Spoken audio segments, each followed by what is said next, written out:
Everyone, welcome back to our channel English माध्यम के platform पे मैं हूं आपकी एडुकेटर प्रियंका ठाकुर और हम सॉल्व कर रहे हैं एटोरल बेस्ड प्रैक्टिस एक्सरसाइज।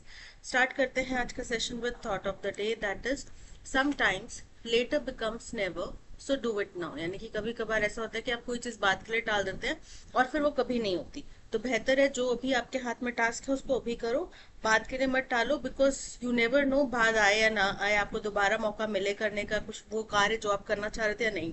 ठीक है, चलिए स्टार्ट करते हैं reading comprehension for SSC GL 2025। India is home to unparalleled diversity. बोल रहे हिंदुस्तान अद्वितीय, जैसा और कहीं देखने नहीं मिलता वैसी डाइवर्सिटी यानी कि विविधता का घर है। चाहे वो इन लैंग्वेज हो, भाषा में हो, रिलीजन में हो, धर्म में हो, रीजन में हो, अलग अलग स्टेट्स अलग अलग रीजन में हो, और या फिर कास्ट में हो। आर कॉन्स्टिट्यूशन, हमारा जो संविधान है, guarantees each one of us a sense of dignity regardless of our region, religion, language और ethnicity across the country। हमारा जो संविधान है वो हमें इस चीज की गारंटी देता है कि हर एक व्यक्ति, चाहे वो किसी भी रंग, जाति, नस्ल, भाषा, किसी भी एथनिसिटी का हो, वो उसको डिग्निटी, सम्मान के साथ में जीने का अधिकार है। But what if there are more than one set of laws in country. लेकिन क्या हो अगर एक ही देश के अंदर अलग अलग नियम हो। ठीक है, यानी कि एक कानून के अनुसार ये देश नहीं चल रहा, अलग अलग कानून के अनुसार चल रहा। It is an anomaly which can be disruptive. ये कुछ ऐसा है, कोई ऐसी डिफरेंट सामान्य से ऐसी भिन्न चीज है जो कि डिसरप्टिव हो सकती है, विनाशकारी हो सकती है, नुकसानदायक हो सकती है। In a powerful reaffirmation of India's constitutional unity, एक बहुत ही स्ट्रॉन्ग मजबूत रीअफर्मेशन यानी कि सुदृढ़ता से किसी बात को दोबारा कहना, किस चीज को, हिंदुस्तान के संविधान की जो एकता है, अखंडता है, उसको रिफर्म करते हुए chief justice of India B R Gavai, Hindustan के जो चीफ जस्टिस हैं B R Gavai, recently underscored this deep philosophical and legal reasoning. उन्होंने हाल फिलहाल में अंडरस्कोर करा, हाईलाइट करा किस चीज को, जो ये बहुत ही गहरा फिलोसफी से जुड़ा हुआ, लीगल कानूनी कारणों से जुड़ा हुआ जो ये तर्क है behind the supreme court decision. किस चीज के पीछे, जो सुप्रीम कोर्ट का फैसला आया टू अपहोल्ड, बरकरार रखने का, क्या, एब्रोगेशन ऑफ आर्टिकल 370। एब्रोगेशन मतलब कोई एक कानून जिसको आपने कानूनी तरीके से हटा दिया हो, तो आर्टिकल 370 के हटाए जाने को बरकरार रखने का जो सुप्रीम कोर्ट का फैसला था, उसके पीछे का तर्क इन्होंने ये बताया कि भाई हमारा देश एक है, इसमें हर एक जाति धर्म के लोग, समुदाय के लोग रहते हैं, और दैट मीन्स कि आपके पास में, सबके पास में बराबरी से जीने का अधिकार है। तो एक देश के अंदर दो कानून नहीं चल सकते। Speaking at the inauguration of the Constitution Preamble Park and unveiling of Dr. B.R. Ambedkar statue in Nagpur। बोल रहे हैं ये कहाँ अपना भाषण कहाँ दे रहे थे, अपनी बात कहाँ रख रहे थे, जब एक कॉन्स्टिट्यूशन प्रियम्बल पार्क एक उसका उद्घाटन हुआ। इनॉग्रेशन मतलब उद्घाटन होना, और अनवेलिंग मतलब उजागर करना। क्या चीज उजागर करी, डॉक्टर बी आर अम्बेडकर का स्टैच्यू नागपुर में। तब सीजे गवे ने कहा, एम्फसाइज, जोर दिया, that having only one constitution is central to India's unity. बोल रहे हैं कि केवल एक संविधान ही हिंदुस्तान की अखंडता, उसकी एकता के लिए उसका केंद्र है। An idea that traces its roots to the vision of Dr. Ambedkar himself। बोल रहे हैं और ये वो विचार है जिसकी जड़ें डॉक्टर भीमराव अंबेडकर के जो विजन था हिंदुस्तान का, जो उनका निर्णय था, उनके जो विचार थे हिंदुस्तान को लेकर, उसमें दिखाई देती है। This is more than symbolic gesture. ये कोई एक चिन्हित जेस्टर नहीं है कि हाँ एक सिंबल के तौर पे हम इसको बना रहे, नहीं, ये उससे भी बड़ा है। It is a legal, moral and historical reckoning with the idea of justice.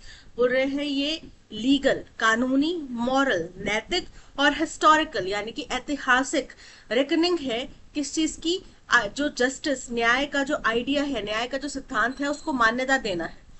The idea that one nation should be governed by one constitution is not simply a matter of administrative convenience। बोल रहे हैं ये जो विचार कि एक देश के अंदर एक ही संविधान होना चाहिए, एक ही लॉ एंड ऑर्डर होना चाहिए स्थिति, ये इसलिए नहीं बनाया गया कि जो शासन करे या जो फिर नियम कायदे कानूनों को फॉलो करे, जो अफसरशाही होती है उनको सहूलियत हो, उसके लिए नहीं बनाया गया। It is foundational to integrity of the republic. वो रहे किसी भी रिपब्लिक के लिए ये उसकी अखंडता संप्रभुता के लिए ये उसका मूल आधार है। ठीक है, कैसे पता चलेगा? अगर हर एक के लिए अलग अलग कानून होंगे, जैसे कि अभी भी हम देखते हैं, हालांकि संवैधानिक रूप से कानून सबके लिए एक है, बट स्टिल हम कई बार देखते हैं कि कुछ अमीर लोग हैं जो अपने पैसे का या फिर किसी चीज का फायदा उठा के बच जाते हैं। तो हमें कितना बुरा लगता है कि यार क्या है इस देश में, कानून कितना डिस्टर्ब है। वो भी तब जब लिखित रूप से कानून सबके लिए बराबर है। तो आप सोचो, अगर लिखित रूप से ही कानून सबके लिए अलग होगा तो इस देश का हाल क्या होगा। Dr. P.R. Ambedkar mentioned that a single constitutional framework was essential to maintaining the unity and integrity of diverse nation. Doctor Ambedkar का ये मानना था कि एक संवैधानिक ढांचा जरूरी है अगर हमें एक ऐसे डाइवर्स देश की अखंडता संप्रभुता को बचा के रखना है तो।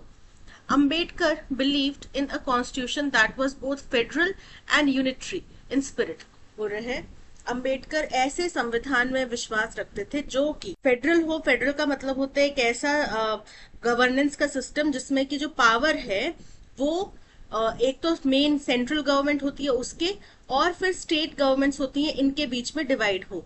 ठीक है, इस तरीके का जो सिस्टम होता है उसको फेडरल बोलते हैं। तो यहाँ पे उनको बोला, उन्होंने कहा कि वो ऐसे संविधान में विश्वास करते थे जो कि एक तो फेडरल हो, यानी कि उसमें पावर का डिवीजन बराबरी से हो या फिर अकॉर्डिंगली हो, और साथ ही साथ यूनिटरी हो। यूनिटरी यानी कि एक हो, एक सबके लिए एक हो, इन स्पिरिट उसकी आत्मा एक हो सबके लिए।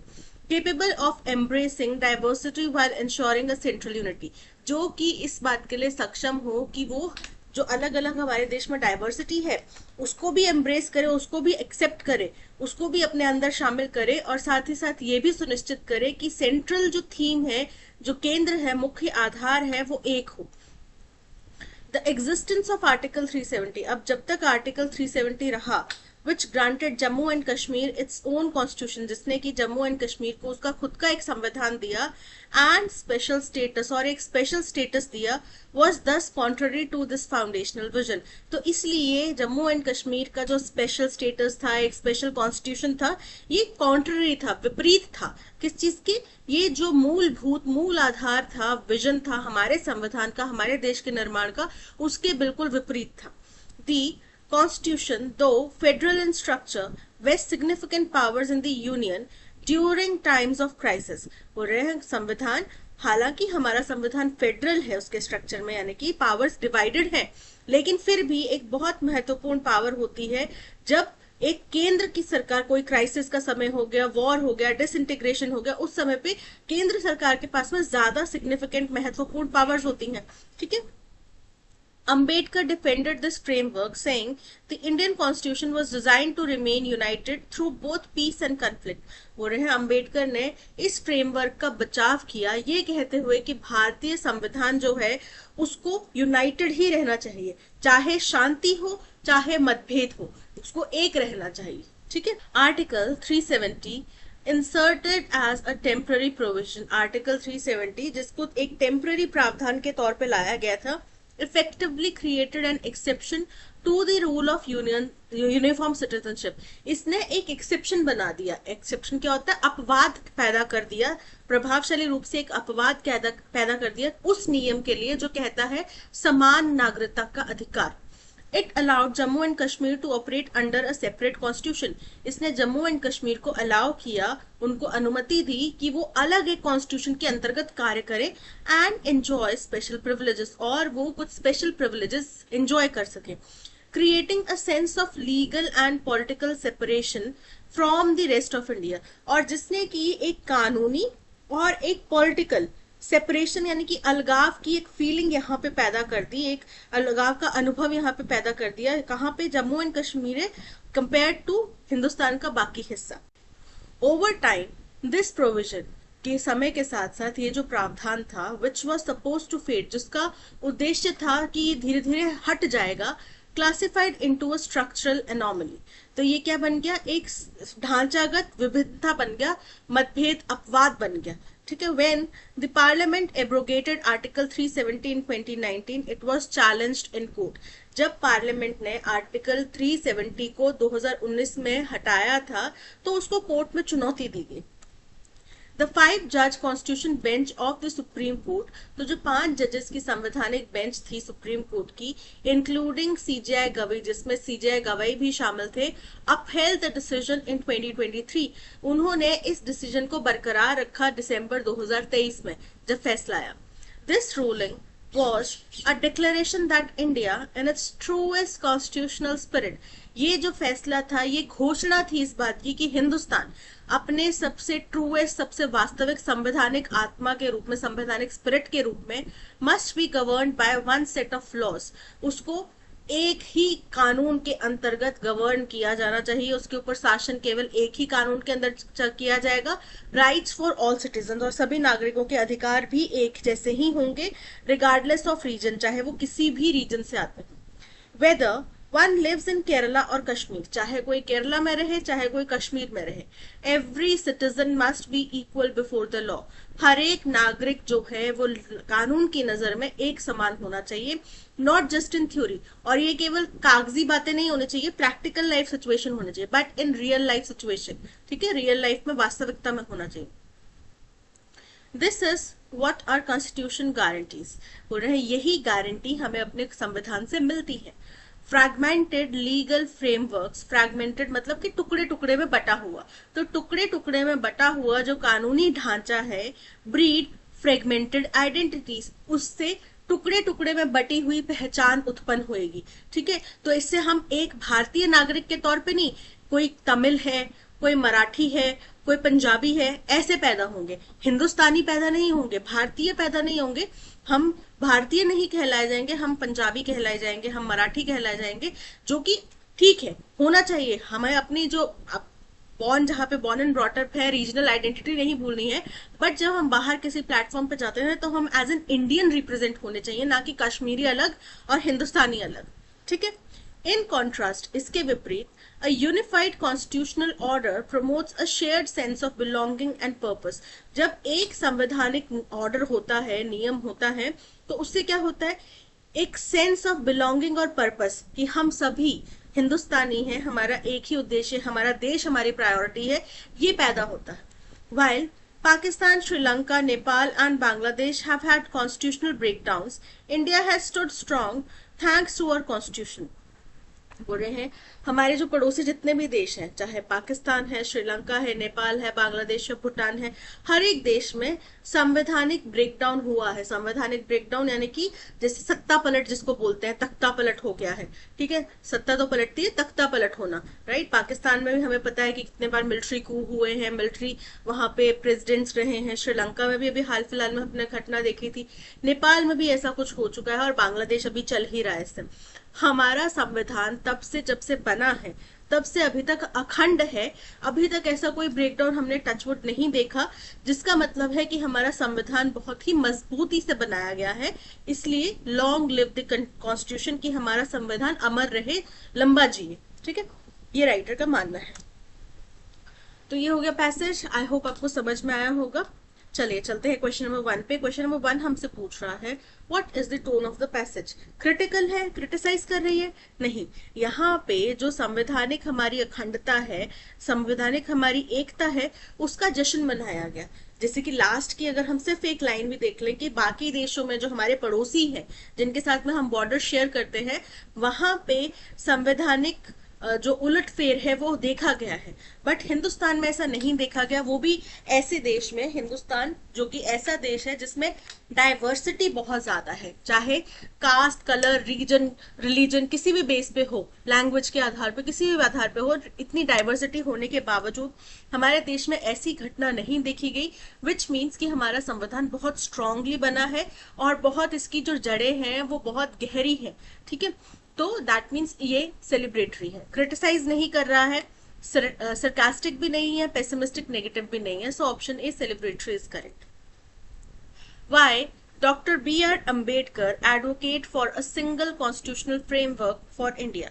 बोल रहे हैं B.R. अम्बेडकर जी ने क्यों एक सिंगल संवैधानिक ढांचे का प्रस्ताव रखा था हिंदुस्तान के लिए, उसका प्रचार किया था। क्योंकि वो चाहते थे कि जितना डाइवर्स हमारा देश है, अगर हर एक रिलीजन, हर एक चीज के लिए अलग अलग संविधान बताएंगे तो हमारा देश एक नहीं रह पाएगा, फिर वो बट जाएगा। ठीक है, तो उसको एक रखने के लिए कि हमारा देश की नजर में चाहे कोई किसी भी धर्म से आए, किसी भी जाति से आए, किसी भी प्रजाति से आए, किसी भी प्रांत से आए, किसी भी भाषा को बोलता हो, उसके मन में ये होना चाहिए कि कानून की नजर में मैं हिंदुस्तान का नागरिक हूं, ना बड़ा ना छोटा ना नीच ना उच्च, कुछ भी नहीं। ठीक है, मैं एक हिंदुस्तानी नागरिक हूं। ये बनाने के लिए उन्होंने एक सिंगल कॉन्स्टिट्यूशनल फ्रेमवर्क का प्रचार किया। To make administration easier for British government during the transition period incorrect है। इसका उद्देश्य सत्ता हस्तांतरण इजी बनाना या फिर शासन इजी बनाना नहीं था। इसका उद्देश्य था एक लगे, सरकार की नजर में, कानून की नजर में सब एक हो। ठीक है, to ensure that India's diversity is celebrated through multiple constitution. Incorrect है कि डाइवर्सिटी को मल्टीपल कॉन्स्टिट्यूशन से नहीं आपने देखना, उसको एक ही संविधान से देखना, तो इनकरेक्ट हो जाता है। To maintain the unity and integrity of a diverse nation under one constitution, बिल्कुल करेक्ट है। जब हम सभी कानून की नजर में एक है तो मुझे फर्क नहीं पड़ता कि सामने वाला किस धर्म से आता है, किस जाति से आता है, किस प्रजाति से आता है, कौन से भाषा बोलता है, मुझे इस चीज से फर्क नहीं पड़ेगा। अगर कल को वो गलत करेगा तो मुझे भी उसी कानून के दायरे के अंदर रख के सजा मिलेगी उसको भी, और अगर मैं गलत करूंगी तो मुझे भी उसी कानून के दायरे के अंदर रख के सजा मिलेगी। जिससे मतलब कि हम भारत में सुरक्षित रह सकते हैं, कानून की नजर में हम सब बराबर है। ठीक है, तो सजा मिलेगी तो सबको एक बराबर मिलेगी, और नहीं मिलेगी तो किसी को नहीं मिलेगी, ऐसा है। ठीक है, so C is correct. Why was Article 370 ultimately seen as a structural anomaly in India's constitutional framework? बोल रहे हैं जो आर्टिकल 370 था उसको अंततः एक स्ट्रक्चरल अनोमली के तौर पे क्यों देखा गया हिंदुस्तान के संवैधानिक फ्रेमवर्क में?